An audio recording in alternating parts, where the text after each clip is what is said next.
Hello, peace be with you. This is Kaylee from Kaylee's Household, and this is my channel where I talk about all things home. And I am ready to talk about Hack My Home, episode 5, Quadruplet Mayhem. And that's exactly what it is.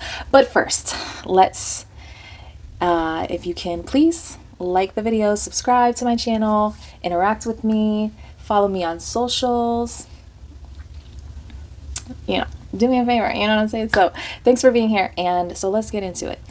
Didn't have too much to say about this family or this episode. It was pretty straightforward. Episode 5, we have the Collier family who has one school-age daughter, and they have 4 newborn quadruplets. That's right, 4 newborn quadruplets. What's really cool about that is that it's actually 2 boys and 2 girls, right? Yeah, I think that they had 2 boys and 2 girls in that quadruplets. Pretty cool. That's pretty sweet. Quintessential Atlanta home.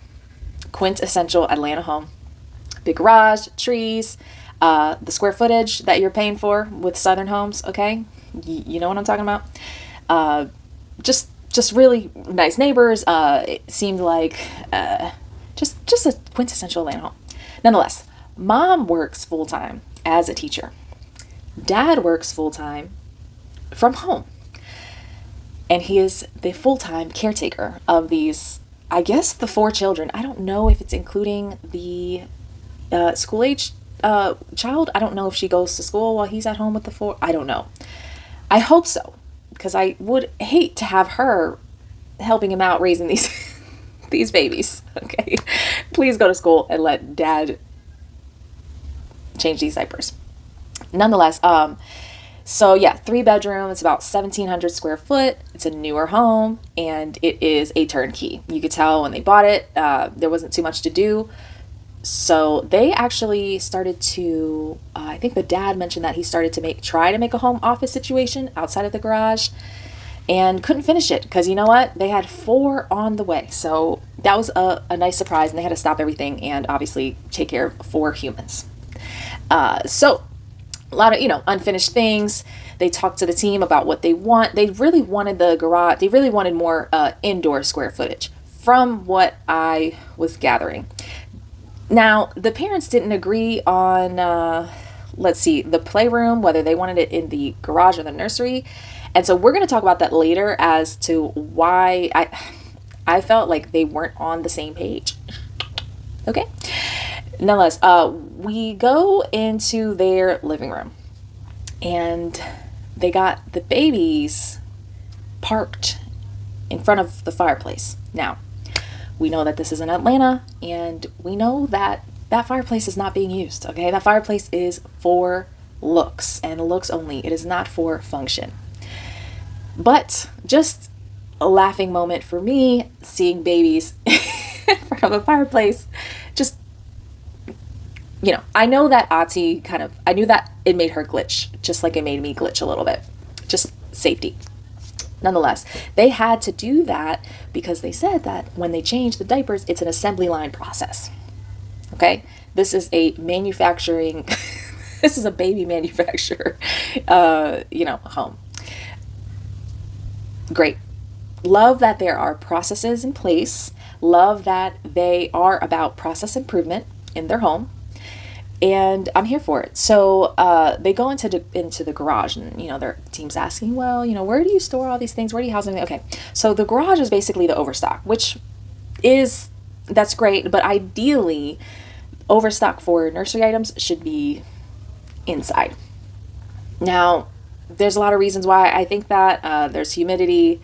There's all of these things that I don't know, just nursery items, in extreme heat. Things like that in a southern home, in a garage, I just feel like it should be inside, temperature controlled. Nonetheless, that was where they had all the nursery overstock. And, unfinished office, unfinished nursery, unfinished garage. There was a lot of unfinishing going on here. And that's fine. That's why they needed help. Great. So the team asked the mom and the dad where they want the playroom, because this is a really important part. This is something I talk about a lot is that the play space and the, adults relaxing space, they need to be separate. Okay. We need to teach these kids boundaries. Yes. They need it and they love it. And they love to need it. So the playroom in the garage or the nursery, the parents could not agree on which one. Like, they asked one of them and they said, oh, the playroom should be in the garage. And the other one was like, oh, the playroom should be in the nursery. Okay, we're not getting on the same page here because, so that's a little bit of a concern because I'm wondering that they have different visions of the future, like what their routine daily life's looking like. I'm thinking, well, the mom wanted it inside. Is that because she kind of wants to come home and like work from home one day? Like, I don't know, but not my business really. But I'm making it. So, so the team's talking about, okay, where are we putting this playroom? I'm gonna pause this.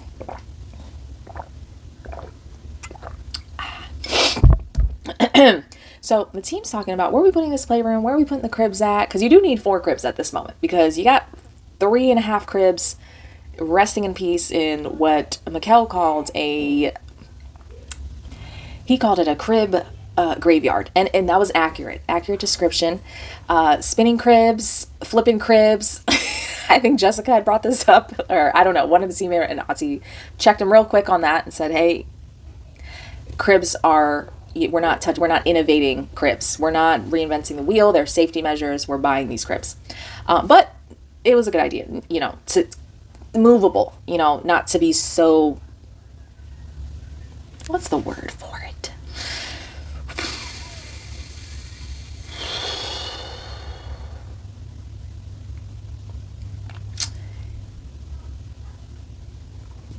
Can't find the word for it, but so in place, not movable, right? Unmovable.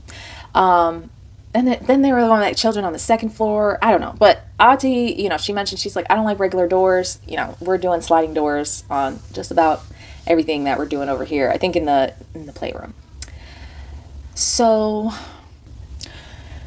they're giving the dad an office. He needs an office. Okay. He needs more than just a fold out table. All right. But it needs to be functional in a way that the kids can either be rotating naps, you know what I mean? That type of thing, where the office has to be transitional also. So there's a lot of moving pieces here, but it's still kind of straightforward, because it's pretty much they're overruled by children. So, all right, messing with my hair. Love the idea of the foldable bunk beds off of like in the office. I saw that they took that inspiration from RVs, and I like this. I like that we're taking inspiration from RV life and mobile living, and we're putting it with more permanent single family homes. So I love that where this is going. And so this is a great hack. I love this hack for the office room, which is long-term transition. This was quite focused on the long-term transition. Now, few takeaways when they did the reveal. The playroom in the garage, they converted the garage into an indoor playroom area. So let's start right here. So it was a 2-car garage, if I'm not mistaken, and they now converted it to indoor square footage. I'm no expert on real estate, but it seems like that would affect the value of the home a little bit. So that's a concern that I have there. And it's like, where are you putting your cars at? But who cares? They did want more indoor square footage. So the team did complete the job and make them happy. They wanted that. They asked for that. So don't know about that. If you have an answer to that, leave a comment about that. If you take out a garage and replace it with indoor square footage, if it lowers the value of a home. It seems like it would, but maybe not. Who knows? Let me know. And my concern with that, second concern with taking the garage and converting it into a full-on space for children, which I love. Now, Would they, should they be outside? A little bit. But I understand like the ages from like where you don't want them outside, you don't want them to get hurt on things, you know, for a few years, whatever. Like they're going to be inside. So I get it. They needed that playroom. But where did dad's tools go? Like where, I'm just wondering like, okay, so where was the toolage? You know, where's the ladders? Where's the I don't know. I'm just wondering where he's keeping. Now, they do sell really nice outdoor sheds. And I'm could bet money on that this home has a shed outside. Now, that would be that's really good news, right? Because now they have all the outdoor stuff in that shed. If they don't have a shed, I do suggest that the Collier family purchase a shed now because there's no place for outdoor storage. But I'm sure they have that covered. Nonetheless, last takeaway from this renovation, this hack, baby changing station. Love it. Love it. I love that Jessica took the inspiration from airports. Again, another mobile like transportation inspiration coming into the home. All about home technology, all here for it. But the fake grass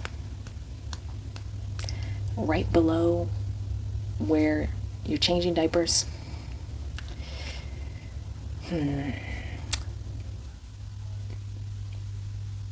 I'm just not sure how that's gonna be cleaned. That's my only concern. I do think that there should have been a better solution than fake grass. Maybe even carpet, you know? It's like if poop falls on carpet, you can at least steam clean it out. But if it falls on fake grass, I don't have the experience to share. I'm just here sharing my concern. That's it. Nonetheless, nonetheless,